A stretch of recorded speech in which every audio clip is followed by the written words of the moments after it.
Hi, welcome to the Epomaker Magcore 87 review video. The show's starting. The show's starting! What's up guys, Sauce here. Hope your day is going well. So today we have a really special keyboard. This is a new type of keyboard. That is very interesting. This is the Magcore 87. Things are gonna be different now. Now I know you're wondering what makes this keyboard so special. So this is an inductive switch keyboard. It's similar to magnetic Hall effect keyboards, but we'll get more into that later on. But before we get started, I would like you guys to know I did release my recent set of wallpapers and animated wallpaper called Tiles. You may have seen a recent video with them or not, but yeah, check it out. Anyway, let's get started. What is an inductive switch? An inductive keyboard switch uses electromagnetic induction to detect keystrokes. This offers contactless operation, durability, and consistent performance, making them more power efficient than Hall effect switches. It does have an 8,000 Hz polling rate, and it does have rapid trigger. And that's the benefits that come with Hall effect keyboards as well. The really fast polling rate, the ability to have rapid trigger, as well as being able to change the actuation on the keyboard. I'll briefly show the software later on in the video so you guys can see how you can change the actuation on the keyboard. So this is the Magcore 87, which is TKL aluminum, and it is an inductive switch keyboard. This allows you to game to your specific needs by being able to change the actuation, having rapid trigger, and an 8,000 Hz polling rate. In the box, it does come with a switch and keycap puller, extra switches, a USB-C cable, and an Allen wrench, so if you wanted to modify the keyboard, you can open it. And this is the keyboard. I do have to say I love the keycaps that they picked for this keyboard. It looks really nice. Definitely a unique set of keycaps. It gives off that comic book superhero vibe to the keyboard, and I really like it. I'll put the full specs of the keyboard on the screen, but this keyboard has 88 keys. This is an ANSI layout. The PCB has no flex cuts. It's gasket mounted, and I really love how soft it is. The PCB material is FR4. There is a lot of foam in the keyboard. It makes it sound really good. I think it sounds better than Hall effect keyboard, so thumbs up there. The keycaps are cherry profile, double shot PBT keycaps, and the RGB on the keyboard is south facing.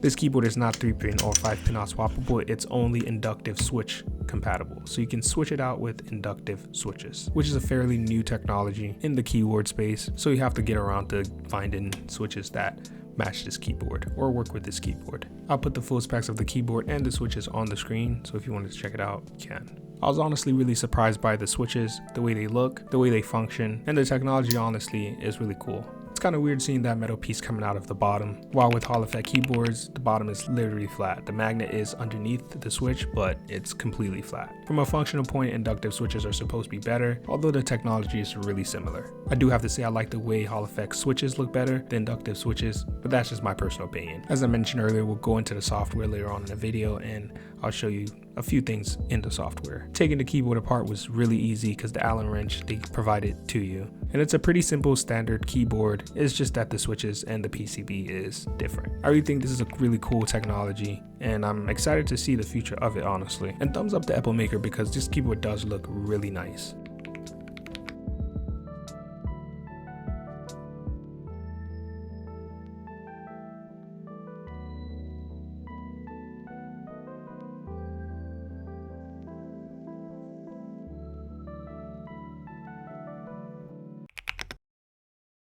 So, as you can see, this is the Epomaker Magcore 87 website, and you can see it's $200 and it's only one version, the black one, and you get only one switch. You can go through the page and see all the specs on the keyboard, and when you get to the bottom, you'll see down here there is the software, and that opens this up.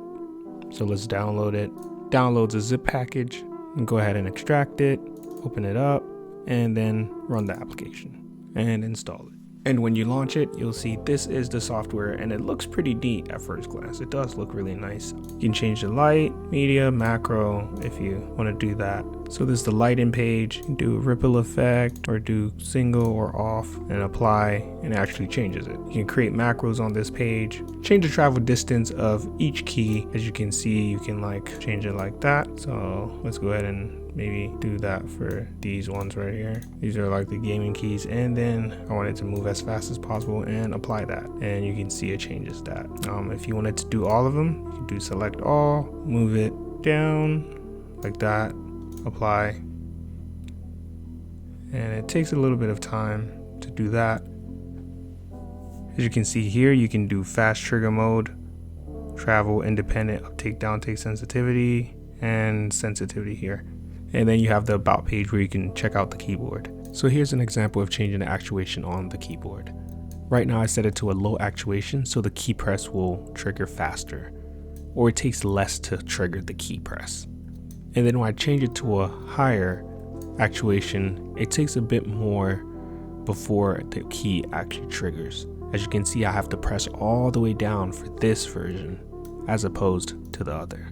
And here's an example of the dynamic keying. There's 6 different versions of dynamic keying, but I'll show you the example where you can have 3 key presses in one. So at different actuations, different key presses will activate. So for this one, I put A, B, C. So at different actuations, different keys will be pressed. And as you can see, it clicks ABC when I click it one time. I can see this being really useful if you're a gamer who always has a sequence of key presses. And then if you hold it down, it also does activate those same keys. Epomaker is having a sale, so if you wanted to get anything on Epomaker's website, they do have a lot of nice keyboards. So if you wanted to get a keyboard right now, you can get a keyboard on sale. And they have some pretty good deals. All right, let's get back to the video. And for my final thoughts, I'm really excited about this technology. It feels like keyboards are moving in the right direction, getting faster, better, more user-friendly. The price tag of this keyboard is obviously really high, but compared to other standard keyboards in this market for gaming, it's very competitive. A wooden Hall effect keyboard is similar to this price. So if you're looking for new technology in the keyboard space, this might be the right way to go. Check it out, see if it meets your needs compared to regular Hall effect keyboards, and see if this is the right fit for you when you're gaming. Hall effect keyboards are getting cheaper, so you can check Hall effect keyboards out if this new technology isn't something for you. The technology is very new, and as of right now, we don't know if this will be the best technology for keyboards. But I honestly think this is really cool, and I'm really glad Epomaker sent this keyboard out so I could check it out. I think the switches are really smooth, they do come pre-lubed, and you don't hear any scratchiness from the switches at all. So thumbs up there. I do also think these switches sound better than Hall effect switches. Shout out to Epomaker for sending this keyboard out. Let's get into the sound test.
And if you made it to the end of the video, thank you so much for watching. Comment below, what do you think about the inductive switch? Comment below, let me know what you think about Epomaker's keyboard, and also give me your thoughts on Hall effect keyboards. I think this is going to be a really competitive technology, and it's really exciting. Go ahead and check my website. I've updated it with a lot of cool things. I've got 3D models, wallpapers, desk mats, and a bunch of other cool things. Anyway, thank you so much for watching, and I'll see you on the next one.